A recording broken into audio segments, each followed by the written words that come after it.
Hello, friends. Welcome back to Book Demystified once again, and today we are going to discuss the book The Soul of Money by Lynne Twist.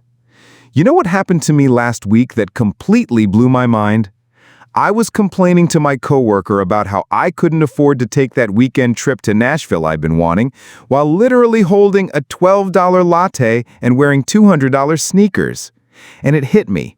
I wasn't broke. I was just trapped in this weird mental prison where I always felt like there wasn't enough, no matter how much I actually had. Here's what's absolutely crazy, and this might shake you to your core.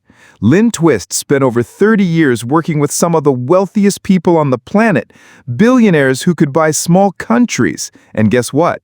They felt exactly the same way. Not enough money, not enough time, not enough success, not enough security. Meanwhile, she also worked with people in the poorest villages in Africa who had almost nothing by American standards, but felt rich, abundant, and deeply satisfied with their lives. What if I told you that your relationship with money has almost nothing to do with how much you have, and everything to do with a mindset that's been programmed into you since birth? What if the feeling that there's never enough isn't a reflection of your bank account, but a toxic belief system that's been passed down through generations of Americans who confused having more with being more? By the end of this video, you're going to understand how to break free from what Twist calls the scarcity trance and step into a completely different way of experiencing money that will transform not just your finances, but your entire life. Think about the last time you checked your bank account. Did you feel grateful for what was there, or did you immediately start calculating what was missing? When you see someone driving a nicer car than yours, do you feel inspired or inadequate? When you get your paycheck, do you celebrate what you earned or stress about what you need? These aren't random reactions. They're symptoms of living in what Twist calls the lie of scarcity. Let me tell you about my friend Rachel. This woman makes 80 grand a year as a nurse, owns her own home, has money in savings, takes vacations, and yet she lies awake at night worrying about money. She'll skip dinner out with friends because she's trying to save, then drop $50 on Amazon without thinking twice. She's constantly saying things like, "I wish I could afford that," about stuff that's totally within her budget. Rachel isn't poor. She's trapped in scarcity thinking, and it's making her miserable despite having more money than 90% of the world. Twist identified 3 toxic lies that most of us have internalized about money, and I guarantee you're going to recognize yourself in at least one of these. The first lie is there's not enough. We live in the richest country in human history, with more abundance than any civilization has ever known, yet we're constantly afraid there isn't enough. Not enough money, not enough opportunities, not enough time, not enough resources. This scarcity mindset makes us hoard, compete, and make decisions based on fear instead of wisdom. The second lie is, more is better. We've been programmed to believe that the solution to every problem is getting more. More money, more stuff, more success, more followers, more everything. But Twist shows how this more addiction actually keeps us trapped in a cycle of never feeling satisfied because there's always another level of more to chase. And the third lie is, that's just the way it is. We accept these first 2 lies as unchangeable facts of life instead of recognizing them as learned beliefs that we can choose to release.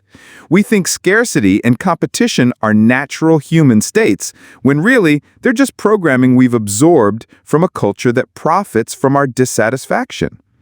I grew up absolutely soaked in these lies. My parents worked multiple jobs, we clipped coupons, and I constantly heard messages like, "Money doesn't grow on trees," and "We can't afford that." Even after I became an adult with a decent income, I carried this deep programming that money was always scarce and I needed to worry about it constantly. I'd find myself checking my account balance obsessively, not because I needed to know the number, but because I needed to feed this anxiety that told me I was always one mistake away from financial disaster. What's fascinating is how Twist discovered these patterns while working with ultra-wealthy donors to global humanitarian causes. She'd sit in rooms with people who had more money than they could spend in several lifetimes, and they'd still be talking about not having enough. One billionaire told her he felt cash poor because he only had $50 million in liquid assets. Another multimillionaire woman was stressed about spending money on her daughter's wedding because it might impact her retirement security. These aren't rational concerns. They're symptoms of scarcity programming that has nothing to do with actual financial reality. But here's where it gets really interesting. Twist also worked in some of the most economically challenged places on Earth. Villages in Senegal where people live on less than $2 a day, indigenous communities in the Amazon, refugee camps in various countries, and what she found there completely shattered her assumptions about money and happiness. These people, who had almost nothing by American standards, often displayed what she calls sufficiency consciousness, a deep knowing that they had enough, they were enough, and life was enough. She tells this incredible story about visiting a village in Senegal during a severe drought. The community had almost no money, their crops had failed, and by any external measure, they were in crisis. But when she sat with the village elders, instead of complaining about what they lacked, they spent hours talking about their gratitude for the well that still had water, their appreciation for the community bonds that kept them strong, and their excitement about the new farming techniques they were learning. They had shifted from focusing on what was missing to appreciating what was present. This isn't about romanticizing poverty or pretending that money doesn't matter. Twist is very clear that everyone deserves basic material security and dignity. It's about understanding that your experience of wealth or poverty is largely determined by your mindset, not your bank balance. You can feel poor with $1 million or feel rich with 1,000, depending on whether you're operating from scarcity or sufficiency consciousness. Let me give you a perfect American example of this. Think about how we experience Christmas shopping.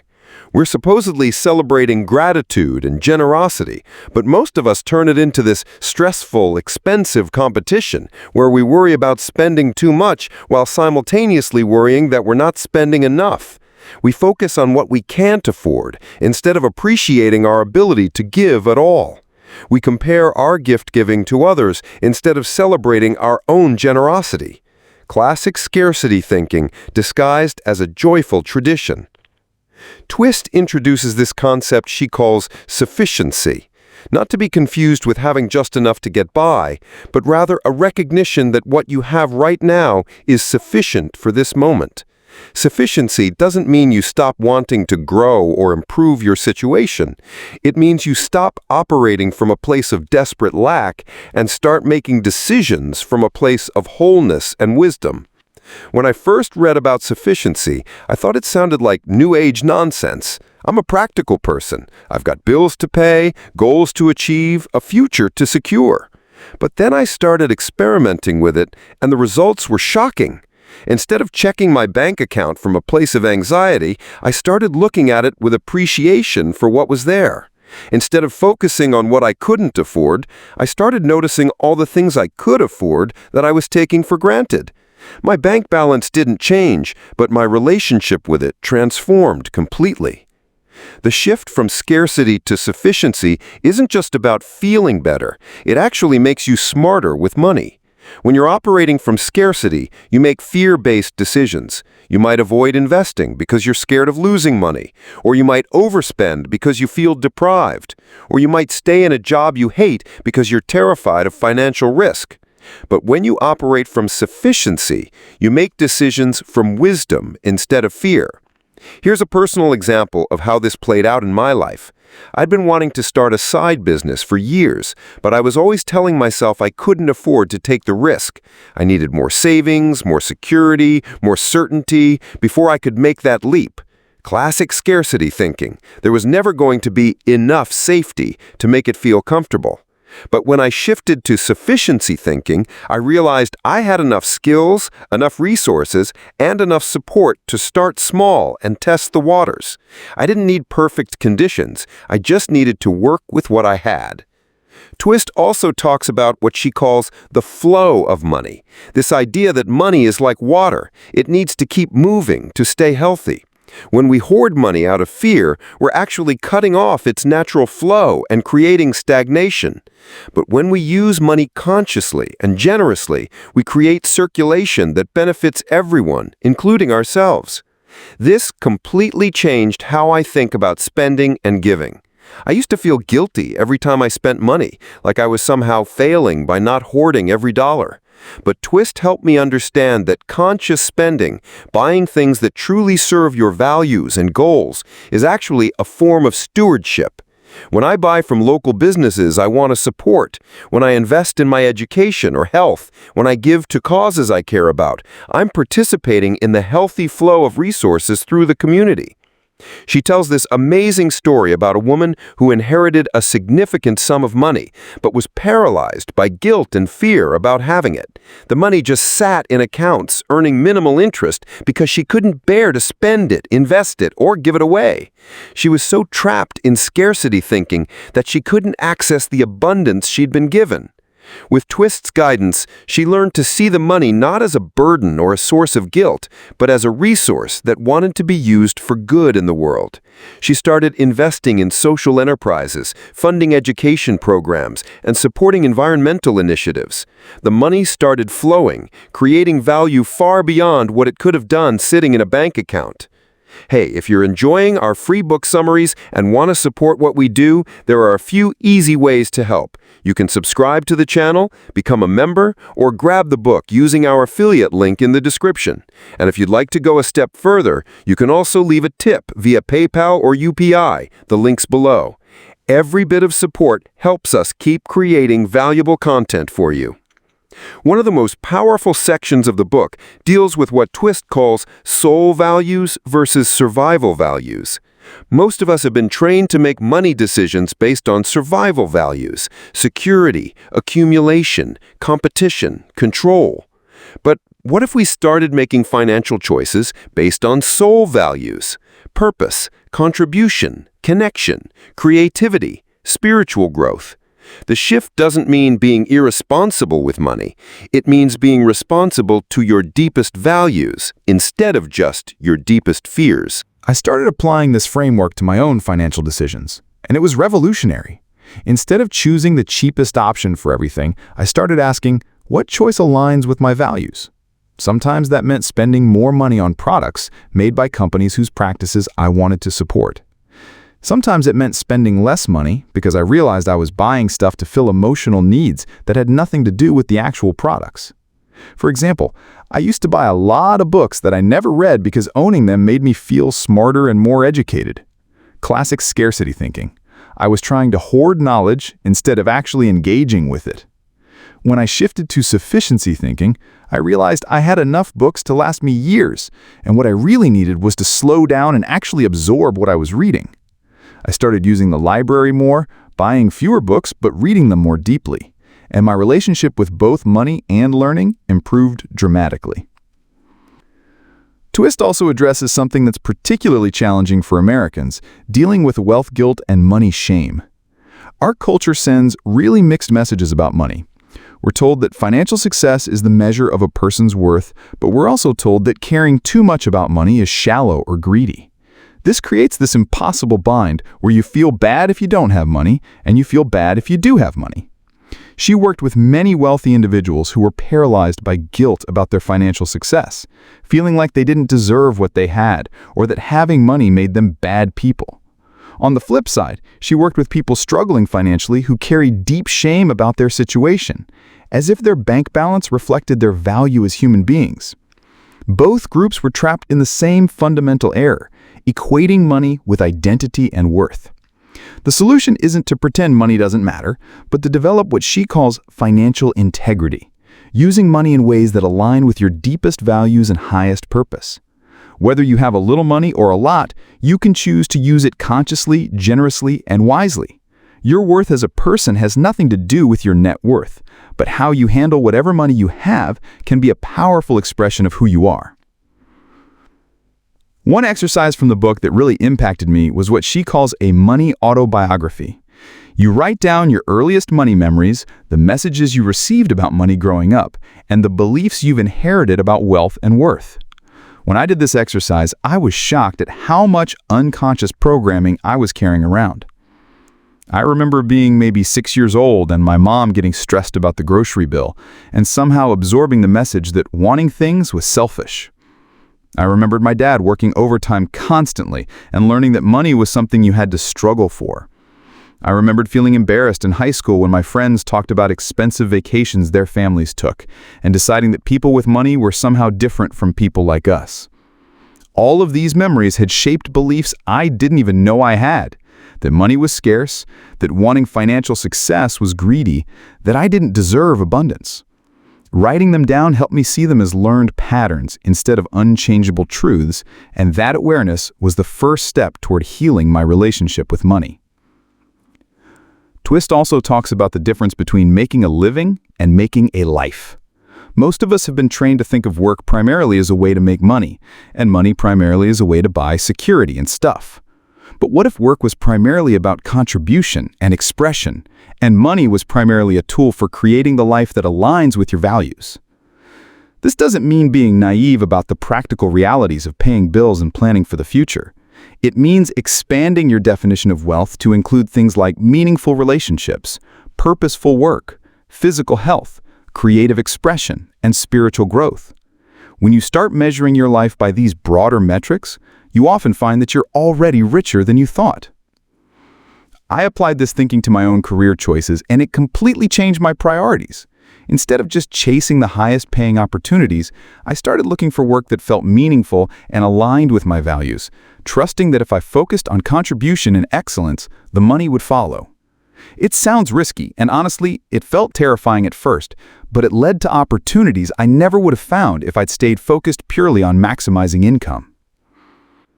The book also explores the concept of enough, not as a limitation, but as a powerful place of choice and freedom. When you know what enough looks like for you, enough money, enough stuff, enough security, you can make decisions from that place of sufficiency instead of from endless wanting. You can take risks because you know you don't need infinite resources to be okay. You can be generous because you're not hoarding against some imaginary future disaster. This was a game changer for me in terms of lifestyle choices. I spent years upgrading everything in my life. Bigger apartment, nicer car, fancier clothes, more expensive restaurants, thinking that each upgrade would finally make me feel successful and satisfied. But I was chasing a moving target. As soon as I got used to one level of lifestyle, it became the new normal, and I started wanting the next level up. When I got clear on what enough actually looked like for me, a comfortable place to live, reliable transportation, healthy food, some money for experiences and generosity, I could make conscious choices about when to spend more and when to be content with what I had. Paradoxically, having clear boundaries around enough actually gave me more financial freedom because I wasn't constantly bleeding money trying to keep up with some imaginary standard. One of the most profound insights in the book is about the relationship between money and time. Twist shows how scarcity thinking creates this sense that we never have enough time either. Not enough time to enjoy what we have, not enough time to pursue our dreams, not enough time to contribute to causes we care about. But when you shift to sufficiency consciousness, time expands because you're present to what's actually happening instead of always rushing towards some future state of having enough. This played out in my own life in unexpected ways. When I was constantly worried about money, I was also constantly busy trying to earn more, save more, optimize more. I had no time to actually enjoy the money I was making or appreciate the life I was building.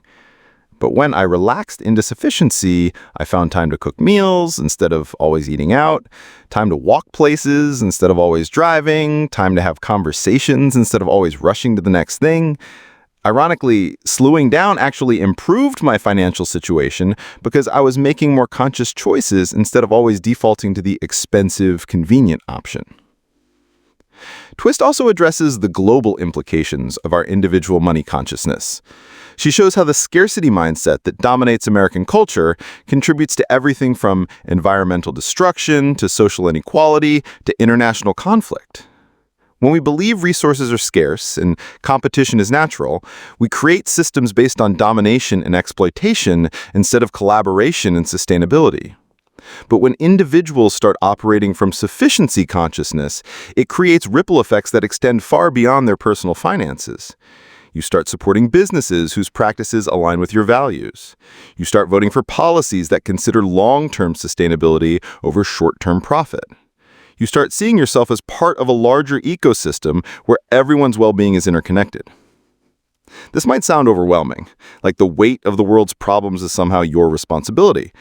But Twist makes it clear that you can only change the world from a place of sufficiency, not scarcity. If you're constantly worried about your own financial survival, you don't have the emotional or spiritual resources to contribute to larger solutions. But when you feel abundant and grateful for what you have, you naturally want to share that abundance with others. As we wrap up here, I want to share the 3 most transformational insights from this book that can immediately start shifting your relationship with money. First, scarcity is a mindset, not a reality. No matter what your current financial situation, you can choose to focus on what you have instead of what you lack, what's possible instead of what's missing, what you can contribute instead of what you need to accumulate. Second, money is a tool, not a goal. The point isn't to have as much money as possible, it's to use whatever money you have in ways that align with your deepest values and create the life you actually want. When you get clear on your real goals, you often find you need less money than you thought to achieve them. And third, abundance is your natural state. The feeling that there's never enough isn't a reflection of external reality, it's a learned pattern that you can unlearn. When you reconnect with your inherent sufficiency, you make better financial decisions, build stronger relationships, and contribute more effectively to the causes you care about. The beautiful thing about shifting from scarcity to sufficiency is that it doesn't require changing your bank balance. It requires changing your consciousness. You can start right now exactly where you are with exactly what you have. Look around your life and notice what's working, what you're grateful for, what abundance already exists that you might have been taking for granted. Lynne Twist spent decades learning these lessons from some of the wisest and most generous people on the planet, and she's distilled that wisdom into principles you can apply starting today. Your relationship with money affects every area of your life. Your career choices, your relationships, your stress levels, your sense of purpose, your ability to contribute to the world. Isn't it time to free yourself from the scarcity trance and step into the abundance that's been waiting for you all along? Thanks for joining me on this journey from scarcity to sufficiency. Remember, you already have everything you need to begin living from abundance right now. I'll see you in the next one, where we'll explore another book that can transform your relationship with wealth and success.